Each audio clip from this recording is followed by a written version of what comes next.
ACP साहब ने तुझे बहुत ही सुनहरा मौका दिया है पंकज, कुछ कर दिखाने का। उन्होंने तुझे मेरे साथ भेजा है, रेडी के साथ। मतलब सोच कितना कुछ सीख सकता है तू आज मेरी बहादुरी से। अरे वो सब ठीक है, मगर बिना की कौन सी गाड़ी में आने वाला मैं भूल गया हूँ। मैं ऊपर पूछ के आता हूँ।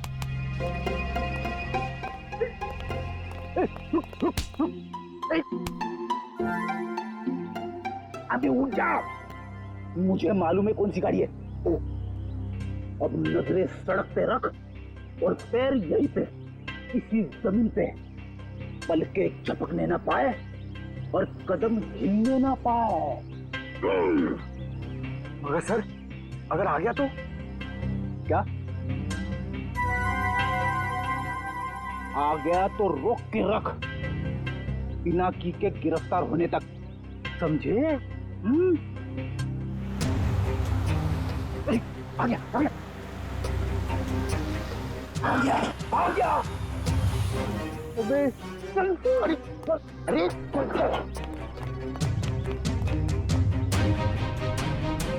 क्या करे सर, पकड़ लो उसे। अबे नहीं, जब तक मच्छी के मुंह में कांटा नहीं फंसता डोर को खींचना नहीं चाहिए। ठीक है सर, मैं मच्छी डोर और कांटा लेके आता हूँ। क्या यार, कभी तो अक्लमंदी की बात किया कर। चुप। कहाँ गए दोनों?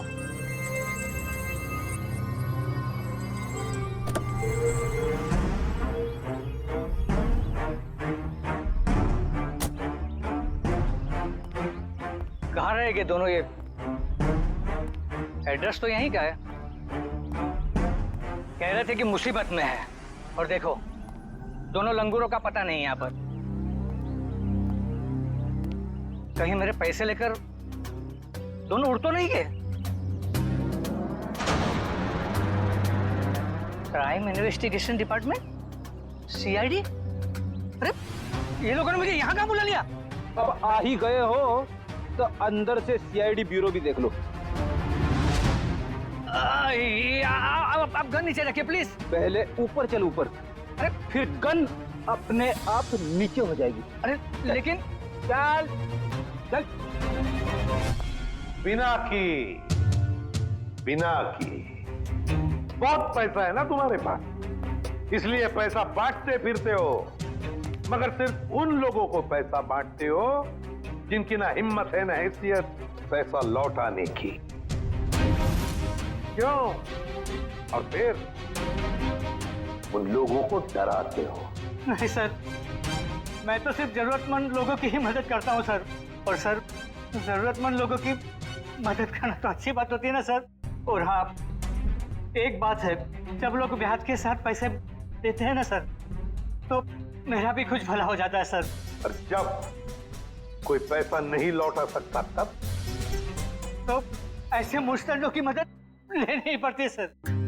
और इसीलिए तुमने इन दोनों को भेजा था धनराज के घर पैसा वसूल करने के लिए। क्यों दिए थे इतने सारे पैसे धनराज को? नहीं सर, मैंने धनराज के घर किसी को नहीं भेजा सर। और सर, धनराज के घर चोरी हुई है ये तो आप जानते हैं ना सर। हाँ, कीमती और नायाब पेंटिंग्स चोरी हो गई थी। हाँ, उस पेंटिंग की कीमत 35 करोड़ रुपए थी सर। 35 करोड़। धनराज ने किसी खुफिया नीलामी से खरीदा था उसे। लेकिन एक बात बताऊं सर, उस वक्त उन पेंटिंग्स को खरीदने के लिए धनराज के पास ढेला भी नहीं था सर। तो इसीलिए धनराज ने तुमसे ये 33 करोड़ उधार लिए? जी हाँ, 17 करोड़ मुझसे लिए थे सर, और बाकी के 16 करोड़ किसी और से। लेकिन सर, जब पैसे लौटाने की बारी आई ना, तो उसके पेट में अचानक दर्द होने लगा सर। फिर तो उस दूसरे आदमी के 16 करोड़ भी नहीं लौटाए होंगे धनराज ने। कहीं उसी आदमी ने तो धनराज का खून नहीं किया?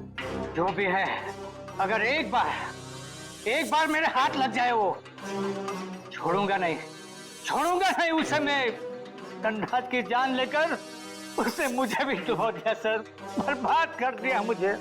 अगर तुमने धनराज को नहीं मारा तो किसने मारा होगा? कौन कर सकता है ये? बताओ जल्दी। पक्के से तो नहीं कहता सर, लेकिन हाँ, एक आदमी है सर, एक आदमी है जो आपके काम का हो सकता है। और वैसे भी अब मैं अकेला क्यों डूबूं, उसे भी साथ लेकर डूबूंगा मैं। जरूर डूब जाना, मगर डूबने से पहले हमें उस आदमी का नाम बताना जो हमारे काम का है। क्या नाम है उसका? नवीन नाम है उसका सर। घबरा मत बेटा, सब ठीक हो जाएगा, दयाल आता ही होगा। तूने मुझे बताया क्यों नहीं कि तुझे गोली लगी है? मैं आपको बता नहीं पाया। अब मैं क्या करूं? अब क्या होगा? अस्पताल फोन करती हूँ। मैं बेमौत मारा जाऊंगा। दयाल के अलावा किसी को कुछ पता नहीं। लगता है दयाल आ गया। अच्छा किया दयाल तुम आ गए। नवीन ने देखो क्या हालत बना रखी है अपनी। नवीन, अरे तुझे गोली लगी है? गोली लगी नहीं, गोली छू के निकली। सुन, मैं बस तो जाऊंगा ना। हाँ हाँ, ज्यादा खून नहीं निकला है, तुम्हारा ऑपरेशन करना पड़ेगा। ये देखिए सर, यही है वो नवीन।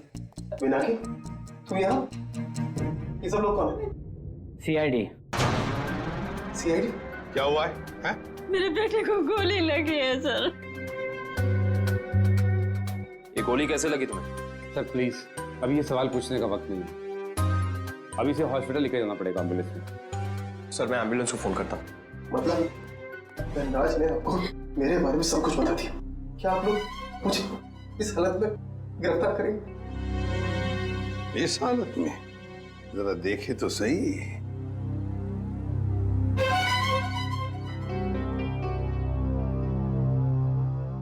हालत इतनी बुरी नहीं है तुम्हारी, समझे? गोली छू कर निकली है और फिर धनराज की मौत हो चुकी है। वो नकाबपोश चोर कोई और नहीं, धनराज था। बड़ी जल्दी समझ में आ गया आपको सब कुछ। अब ये बताओ कि तुमने धनराज का खून क्यों किया, वो भी उस जहरीली सुई से। जहरीली सुई? कौन सी जहरीली सुई?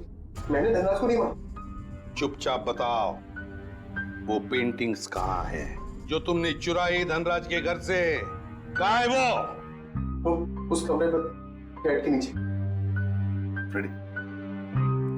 सर, ये नवीन ही था जिसे उन पेंटिंग्स की धनराज से भी ज्यादा जरूरत थी। वो 33 करोड़ रुपए जो लौटाने थे माफिया वालों को। देखिए, मैंने धनराज को नहीं मारा, वो सब लोग मेरे पीछे पड़े थे। सर, अब आप लोगों का काम हो गया, मैं जाऊं प्लीज? चुपचाप यहीं खड़े रहिए। क्या आपको लगता है कि मैंने धनराज को मारा? तुमने नहीं मारा।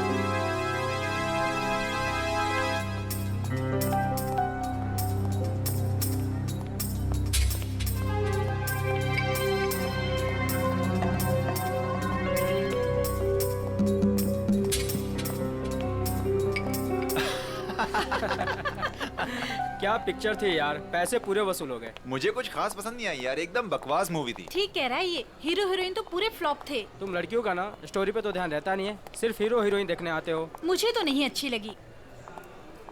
क्या हुआ? काफी लेट हो गया, मम्मी को क्या जवाब दूंगी? अरे तू टेंशन मत ले, मैं हूँ ना, मैं तुझे घर ड्रॉप कर दूंगा। ओके।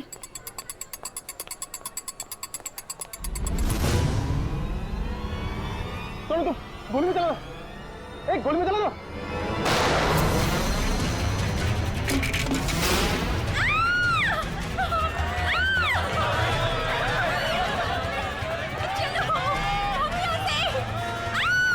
अरे गोली चलने की आवाज कहां से आई? जल्दी चलो। हे, कौन है वहां? गोली किसने चलाई? अरे वो देखो, पकड़ो उसे, पकड़ो उसे, पकड़ो।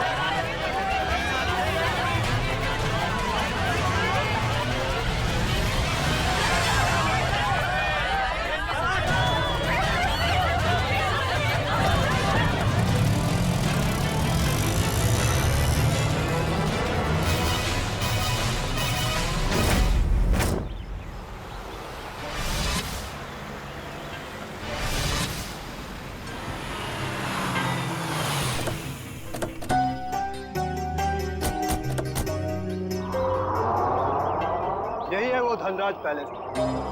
जितना बड़ा बंगला उतना छोटा दिल धनराज का। आज इसे सबक सिखा कर रहेंगे। चलो कम।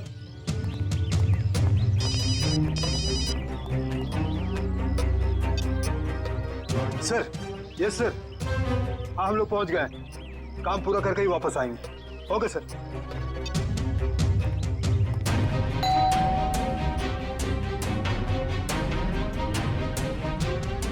ये दरवाजा नहीं खोल रहा है, लगता है हम लोग को देख के भाग गए। तोड़ दो दरवाजा।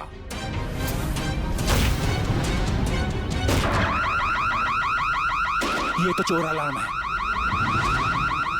अरे ये लाश! लगता है कोई और जुर्म करके भाग गया। अरे क्या हुआ? ये अलार्म की आवाज यहाँ से क्यों आई? कुछ तो हुआ इधर। कहाँ से आई ये आवाज? देखो ना कहाँ से आवाज आई।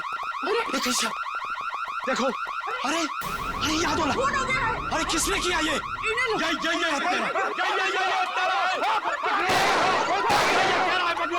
पकड़ो इसे, ये भागने ना पाए। तुम लोग उतरो, उतरो। पकड़ो इसको। अभी मैं सीआईडी को फोन करता हूँ। हेलो,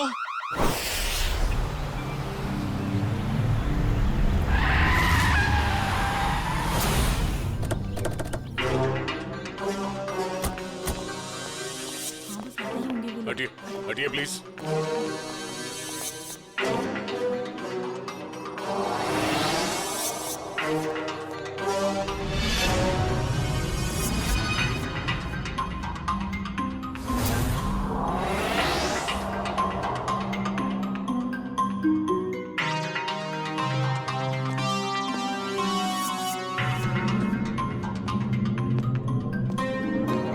यहाँ एक चोर की मौत हुई है। सर मैंने तो फोन किया था आपको सर। ऑफिस के लिए घर से निकल ही रहा था तो मैंने सुना कि यहाँ पर बगलर अलार्म बज रहा है। आप सब धनराज जी के पड़ोसी हैं? जी सर, हम जब धनराज जी के घर के अंदर आए तो देखा 2 सूट और टाई पहने हुए लोग और उनके साथ और 2 लोग घर के अंदर मौजूद थे। हमें देखकर उन्होंने हवा में गोलियां चलाई और फिर अपनी कार में बैठकर निकल गए। सूट टाई पहने हुए गुंडे। आपने गाड़ी का नंबर नोट किया? जी हाँ। गुड। मयूर, नंबर नोट कर लो। जी बताइए क्या नंबर था? XYZ 2193। सर वो देखिए, 1 2 और ये 3, तीनों फ्रेम्स खाली है। लगता है चोरी यहीं से हुई है। तो मास्क निकालो। अच्छा ये बताइए इस घर में मिस्टर धनराज के अलावा और कौन कौन रहता है? अरे ये तो धनराज जी हैं।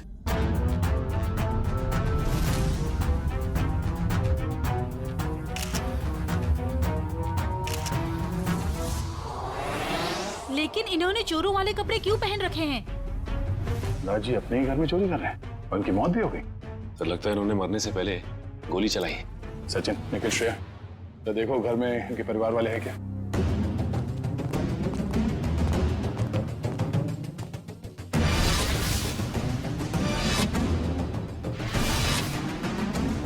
शरीर पे कहीं भी जख्म का कोई निशान नहीं है, तो फिर इनकी मौत कैसे हुई?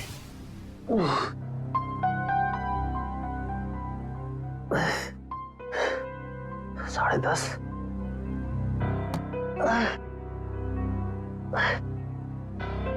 नवीन, कैसे भी करके इस मुश्किल घड़ी से जूझना होगा।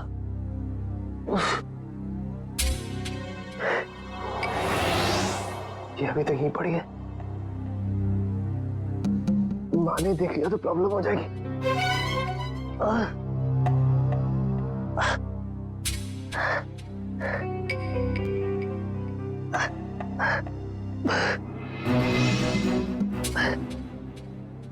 इसके नीचे छुपा देता।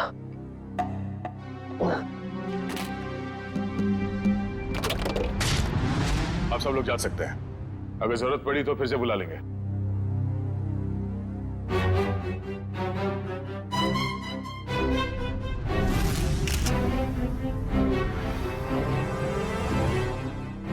सर। हाँ कविन? सर ये देखिए, सामने वाली दीवार से ये गोली मिली है। सर देखने से लगता है ये वही गोली है जो धनराज जी की गन से चली है। इसका मतलब है धनराज जी की मौत से पहले यहाँ कमरे में कोई और भी था जिसपे शायद इन्होंने गोली चलाई। शायद वही सूट बूट वाले गुंडे हों जो पड़ोसी बता रहे थे। वो लोग थे या कोई और, ये तो तब पता चलेगा जब डॉक्टर सालों के इनके मरने का एग्जैक्ट टाइम बताएंगे। एक काम करो, एविडेंस बैग में डालो सर।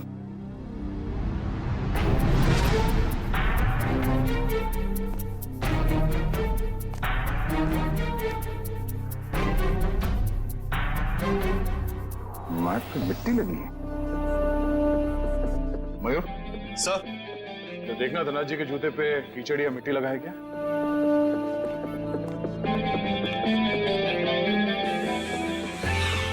नहीं सर, जूते एकदम साफ है। इसका मतलब है ये मिट्टी इस आदमी के जूते से आए हैं जिन पे इन्होंने गोली चलाई। सर ये मीशा है, धनराज जी की भतीजी। ये अभी तक अपने कमरे में ही सो रही थी। तो सर ये धनराज जी की बेटी और दामाद है, ये भी अपने कमरे में सोए हुए थे। सर ये लोग धनराज जी के दोस्त थे, ये लोग भी सो रहे थे और मुश्किल में उठे सर, संभाल के। सर बड़ी अजीब सी बात, इस घर में ऐसा हादसा हो जाता है और सब सो रहे थे।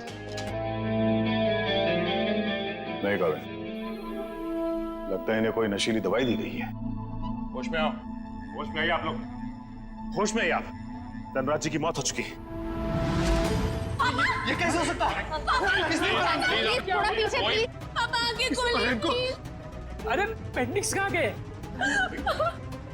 हाँ सर, महंगी वाली पेंटिंग्स थी। तो क्या ये पेंटिंग्स की वजह से तो धनराज की जान नहीं गई ना? वो ये अंकल ने चोरों वाले कपड़े क्यों पहने हुए हैं? हो सकता है धनराज जी अपने ही घर में चोरी या फिर ये आप क्या कह रहे हैं? वो ऐसा क्यों करेंगे? अब इसका जवाब उनकी मौत से जुड़ा है। हेलो दयाल, मैं नवीन बोल रहा हूँ। अरे नवीन, क्या हुआ? काफी परेशान लग रहा है तू। मैं बहुत दर्द में हूँ, मुझे कोई दवाई का नाम बता। बिना चेक करे कैसे बताऊं? तू सेवली आंटी से कह दे, वो तेरे को लेकर हॉस्पिटल जाएगी। मैं कहीं नहीं जा सकता, तू मुझे दवाई का नाम बता। अच्छा ठीक है, जिम PX9 30 mg ले लेना। नवीन, कब तक सोते रहोगे बेटे? मैं दयाल तुझे बाद में फोन करता हूँ, ठीक है? नवीन। हाँ माँ।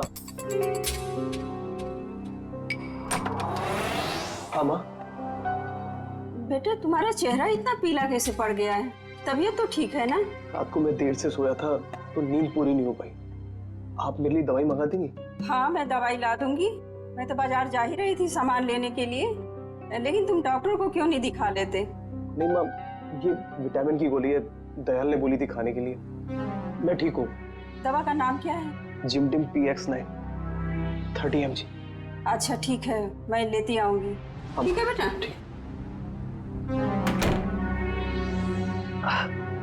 गोली चलने की आवाज सुनाई नहीं दी और ना ही इस बर्गला अलार्म की आवाज सुनाई दी। आपको किसी को पता नहीं चला कब ये पेंटिंग चोरी हो गई और कब धनराज जी की मौत हो गई? हाँ? वाकई सर, हम लोगों को बिल्कुल पता नहीं चला। हम लोग जब रात को डिनर करके लौटे, पता ही नहीं चला कि कब कैसे आंख लग गई। डिनर? कौन सा डिनर? कल रात अंकल ने डिनर का प्लान बना लिया बिना हमें बताए, डिलाइट रेस्टोरेंट में। तो पूरा परिवार गया था डिनर पे? हाँ सर। अच्छा, पिछले कुछ दिनों में धनराज जी कुछ परेशान लग रहे थे किसी बात को लेके? जी सर, जब से वो घर में पेंटिंग्स लगी थी तब से जैसे मानो उनका जीना ही दुश्वार हो गया था। क्या मतलब? शुरू से बताइए, खुल के बताइए प्लीज।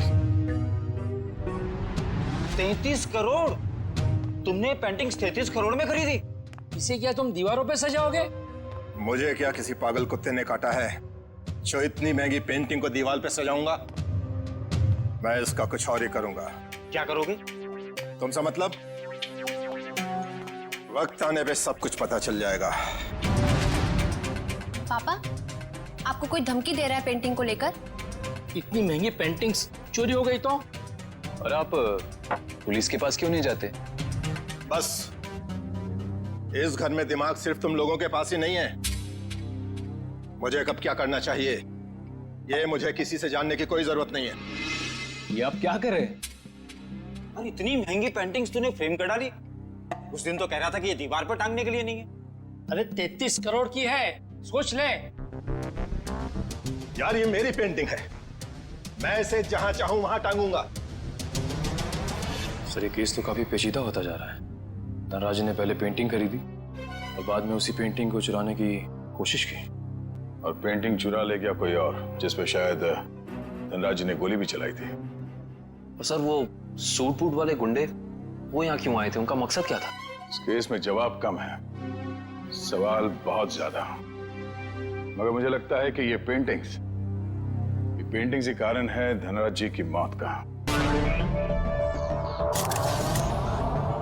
सर। हाँ? सर ये देखिए, ये सुई मिली है इनके शरीर से।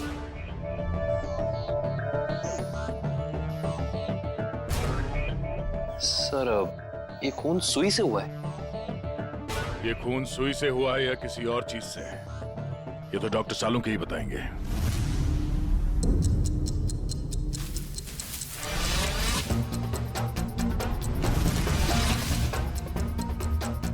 दिखने में चाहे तुम बहुत छोटे से हो, लेकिन हो बहुत घातक। धनराज की जान तुमने कैसे ली है तुम बताओ, चाहे मत बताओ, लेकिन मैं पता लगा कर गिराऊंगा, छोड़ूंगा नहीं तुम्हें। सर ये डॉक्टर साहब अपने आप से बातें कर रहे हैं? सुई से बात कर रहे हैं। अरे आ गई क्या सीआईडी की बारात आ गई?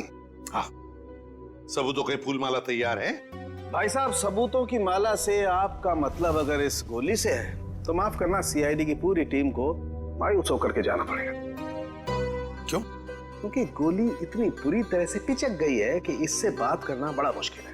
अरे गोली को छोड़िए सर, उस मिट्टी के बारे में बता दीजिए जो हमें डोरमैट में मिली थी। वो मिट्टी के बारे में डॉक्टर तारिका जी बताएंगे। जो काम करेगा वही बताएगा ना? मतलब?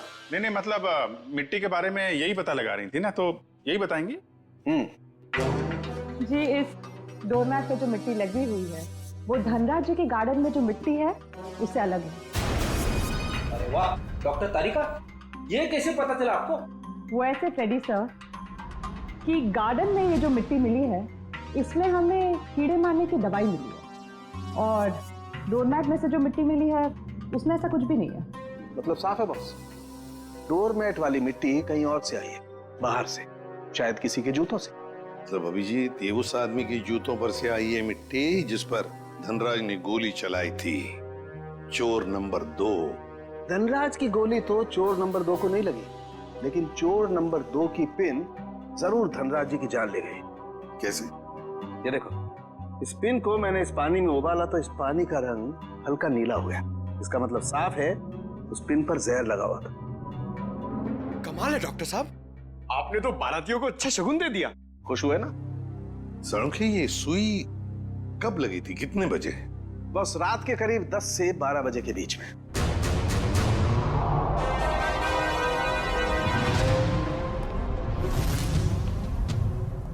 सर वो इशिता सस्पेंड हो गई थी सर, तो उसका ज्वाइनिंग लेटर बन गया। ठीक है, कल से बुला लो उसे और उससे कहना कि आइंदा ऐसी लापरवाही नहीं चलेगी। आई एम सॉरी, हमारे एक ऑफिसर के रहते हुए ये हादसा हो गया, तो हमने अपनी ड्यूटी ठीक से नहीं की इशिता, तो मैं सस्पेंड किया जाता है।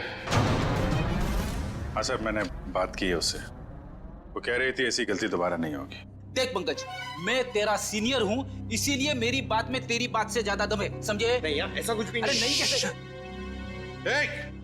क्या है? ब्यूरो है ये, क्या चल रहा है?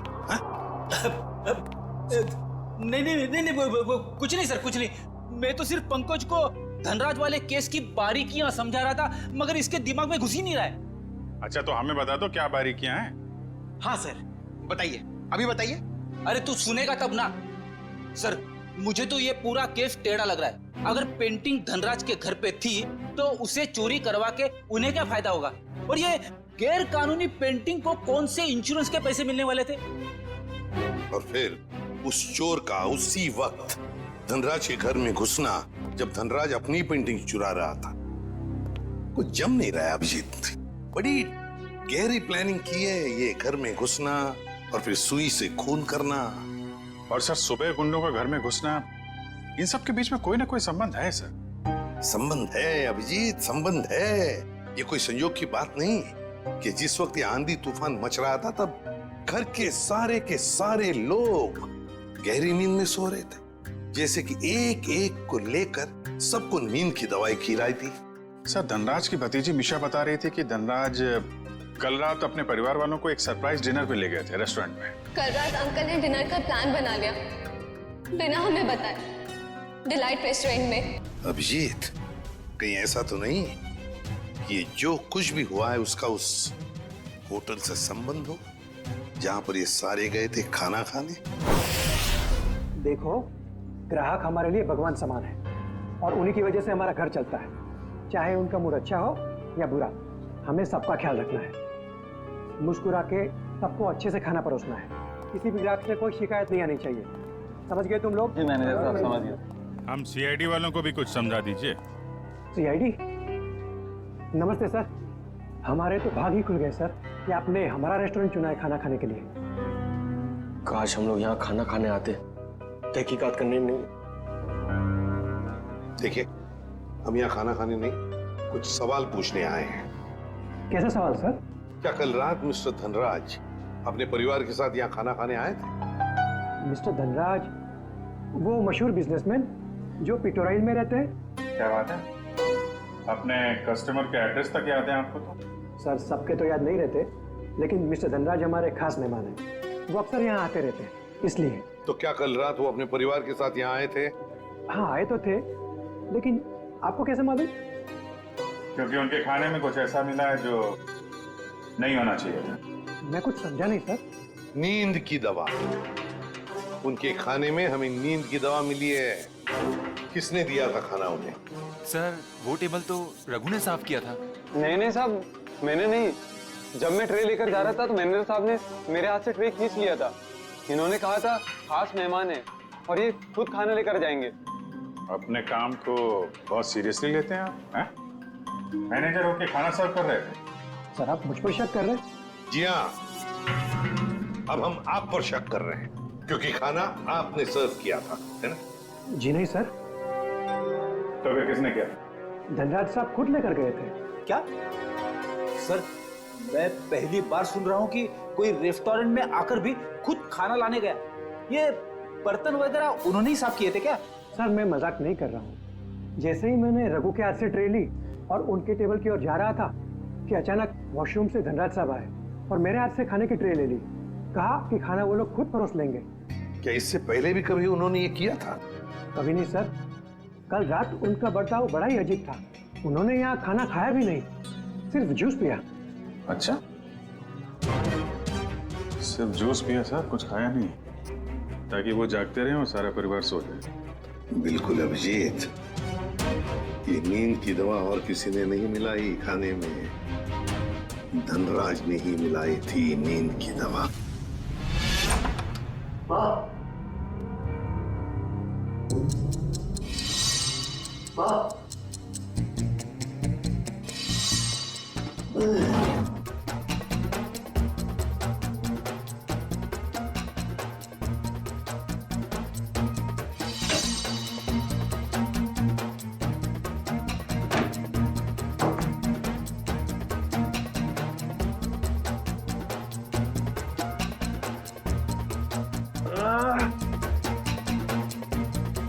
गोली से छू के निकली थी, इतना खून निकलना।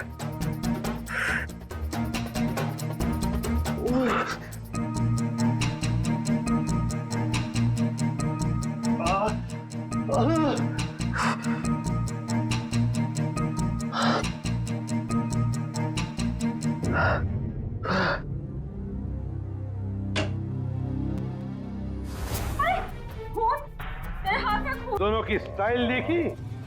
सूट बूट वाले गुंडे। वाह सर, हम गुंडे नहीं हैं सर। चुप! गुंडे नहीं हैं सर। 17 केसेस दर्ज है तुम्हारे खिलाफ पुलिस स्टेशन में। लोगों को डराने की, धमकाने की केसेस हैं। और ये गन? सर, ये गन डराने के लिए, मारने के लिए नहीं है सर। अच्छा, तो फिर गन भरी हुई क्यों थी? गोलियों के साथ क्या कंचे खेलते हो तुम लोग?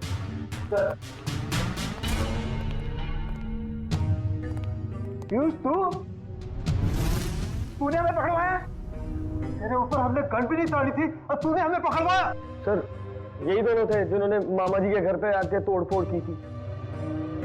अच्छा सर, इसका हम पे कॉन्फिडेंस तो देखिए, हमारे पीछे चुप रहा है। चलो, किसी को तो भरोसा हुआ हमारी वीरता और शौर्य पर। ठीक है पीयूष, तुम जा सकते हो। Thank you sir. अब भी कुछ कहना है अपनी सफाई में? हाँ सर, हम गरीब इंसान है सर। हाँ सर। देखो, हमें सब पता चल चुका है। तुम दोनों की गाड़ी कोल ट्रैवल्स के नाम पर रजिस्टर्ड थी और उन लोगों ने बताया कि तुम दोनों, राजेश और सुरेश, वहां ड्राइवर का काम करते हो। हाँ। सिर्फ इतना ही नहीं, ड्राइवर के काम के साथ साथ गुंडागर्दी का भी काम करते हो। क्यों? नहीं सर, प्लीज सर, हमें बार बार गुंडा मत बोलिए सर। हाँ सर, हम रिकवरी एजेंट हैं। जो लोग पैसा उधार लेके वापस नहीं देते, हम सिर्फ वही पैसा वसूलते हैं। Recovery agent? धनराज के घर किस लिए गए थे तुम? ड्राइवरी करने के लिए या फिर उधार के पैसे वसूल करने के लिए? हाँ सर, उधार का पैसा वसूलने गया था। क्या? सर, ये दोनों झूठ बोल रहे हैं। धनराज एक बहुत ही अमीर आदमी था, उसे उधार लेने की क्या जरूरत पड़ेगी? सर, वो कंगाल आदमी था सर। वो जो बाहर से नजर आता था, वो बिल्कुल शोषा था, खोखला था सर। उसने 33 करोड़ उधार लिया था सर। क्या? कितने जीरो होते 33 करोड़ में, पता है पंकज? पता नहीं सर, मगर सुनने में बहुत भारी अमाउंट लग रहा है। अच्छा, तो वो पैसे वसूल करने गए थे तुम? हाँ सर, पर हमें वहां लाश मिली सर और हम डर के भाग गए वहां से सर। धनराज को इतने पैसों की क्या जरूरत पड़ गई कि उसे बाहर से इतना उधार लेना पड़ा? और सर, धनराज के परिवार वालों ने भी हमें इसके बारे में कुछ नहीं बताया। ये भी तो हो सकता है ना श्रेया, कि धनराज के परिवार वाले इन सब बातों के बारे में कुछ जानते ही नहीं थे। लेकिन एक बात तो पक्की है, इस बारे में इनका बॉस तो जरूर जानता होगा। कौन है तुम्हारा बॉस? कौन है? पिनाकी सर। पिनाकी? काम करो, इस पिनाकी को, तुम्हारे बॉस को अभी के अभी फोन लगाओ और तुम उनसे वही कहोगे जो हम कहेंगे, समझे? क्यों बे निठल्ल लोग, कहाँ गायब हो गए तुम? धनराज ने पैसे दिया, फिर उसे टपकाने की तैयारी करूं मैं। हाँ, पैसे तो मिल गए, मगर मगर क्या? मगर बॉस, इतना सारा पैसा लाने में थोड़ा रिस्क है। क्या आप यहाँ आ सकते हैं क्या? ठीक है, मैं थोड़ी देर में पहुंचता हूँ धनराज के घर। बॉस, धनराज के घर पे नहीं, दूसरी जगह। ये आपको एड्रेस बता रहा है। 37 रायसा प्लाजा, रोगी मंचम, एसडी रोड। मैं आधे घंटे में पहुंचता हूँ वहाँ पर। बॉस, कौन सी गाड़ी से आप आ रहे हैं? बैल गाड़ी में आ रहा हूँ मैं। और कहीं के मैडॉक्स में आ रहा हूँ मैं। और हाँ, क्यों पूछ रहा है तू ये? अरे बॉस, ताकि हम आपको दूर से पहचान सके। हाँ ठीक है, रख फोन, मैं पहुंच रहा हूँ। अच्छा ये बताओ कि ये मैडॉक्स गाड़ी कौन से रंग की है? गोल्डन रंग की सर। गोल्डन रंग की मैडॉक्स गाड़ी रेडी। पंकज, इस बिनाकी के स्वागत की अच्छी तरह से तैयारी करो। तुमने नहीं मारा धनराज को, हैं? तो फिर किसने मारा? तुम ही गए थे ना उधर। जब मैं वहां पे गया तो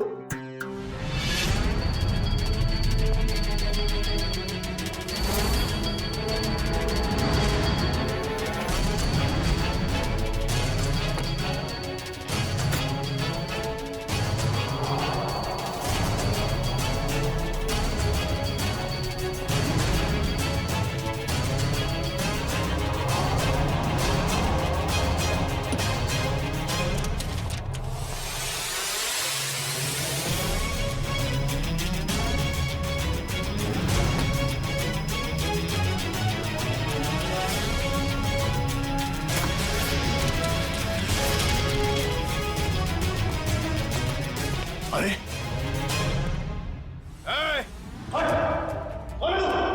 खुद चोरी करने आया है और मुझसे पूछता है कि मैं कौन हूं?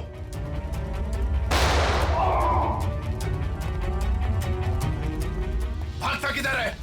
रुक रुक रुक जा। अरे और जब मैं धनराज के घर से पेंटिंग लेके भागा था, उसके घर के बाहर एक कार खड़ी थी और वो मेरे पीछे लग गई और मैं बचते बचाते मॉल में घुस गया।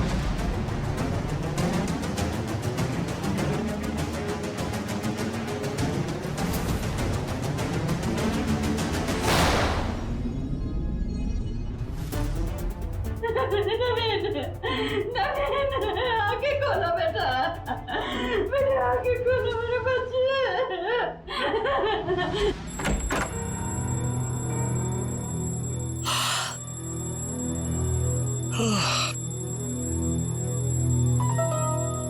इतनी सुबह सुबह अलार्म लगाने की क्या जरूरत थी? मैंने नहीं लगाया अंकल।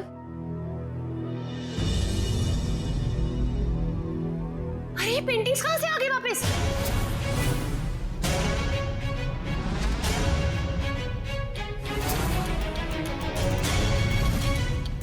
तो सीआईडी को बता दे क्या? नहीं नहीं, क्या जरूरत है, पेंटिंग्स तो वापस आ गई ना। ईशान, मुझे लगता है हमें सीआईडी को बता देना चाहिए, वरना हम लोग बेवजह फंस जाएंगे।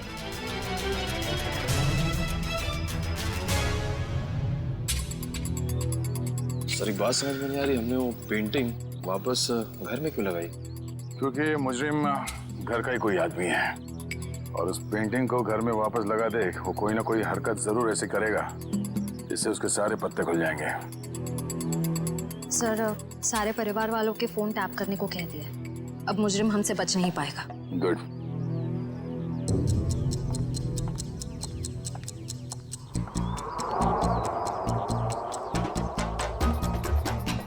श्रेया, निखिल,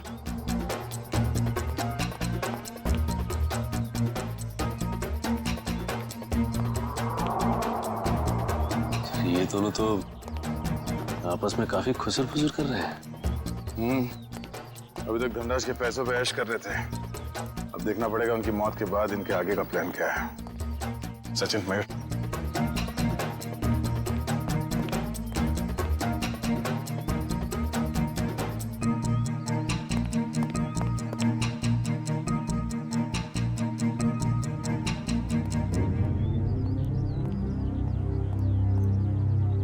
चलो मिस्टर ईशान, आपके साथ थोड़ा सैर सपाटा कर लेते हैं। खोलो मुझे, जाने दो।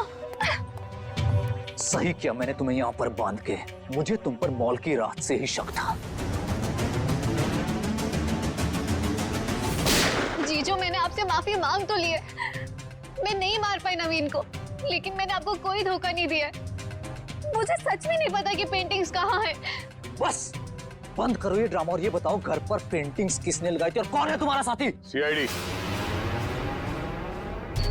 सीआईडी ने लगाई है वो पेंटिंग, कोई एतराज है? सीआईडी, देखो देखो पकड़े गए ना तुम्हारी वजह से, और तुम मेरा मुंह क्या देख रहे हो, करो कुछ। कहाँ भाग रहा है? अपने चेहरे पे मेरा ऑटोग्राफ नहीं लेगा? हाँ?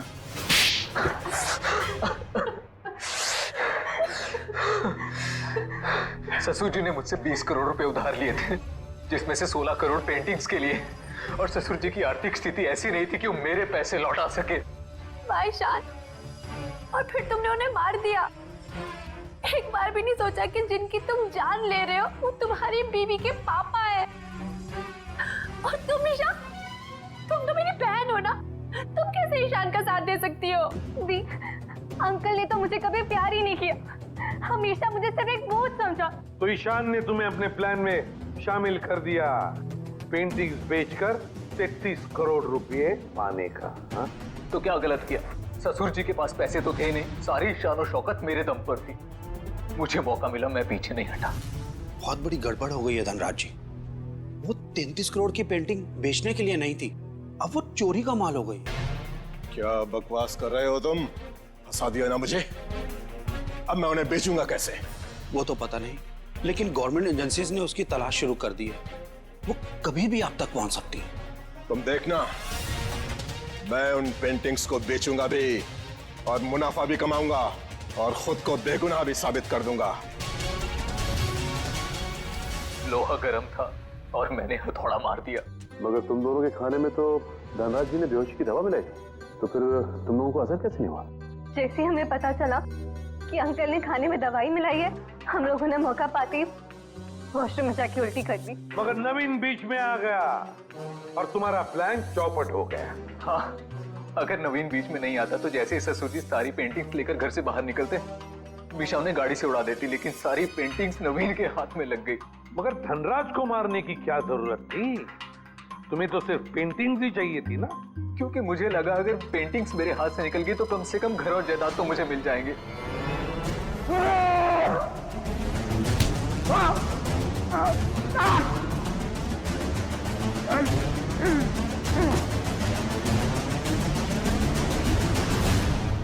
गलती हो गई, हमें माफ कर दो, दोबारा ऐसा नहीं होगा। पैसों की लालच में तुम दोनों ने अपने परिवार के एक को मारा है, अपने ही परिवार। अगर फांसी से बढ़कर कोई सजा होती ना तो वो तुम्हें मिलती। काश। मैं ले जाओ इन दोनों को। चलिए चलिए मैम।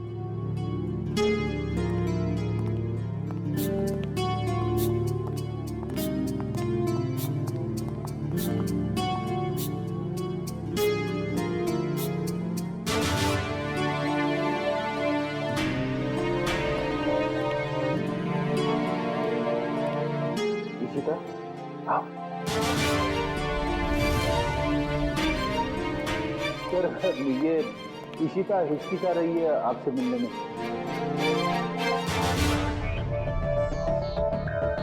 क्यों हिचकिचा रही हो? सॉरी सर, पूरे सस्पेंशन पीरियड में मैं सिर्फ यही सोचती रही कि जब मैं वापस ड्यूटी पे आऊंगी तो आपसे नजरें कैसे मिलाऊं।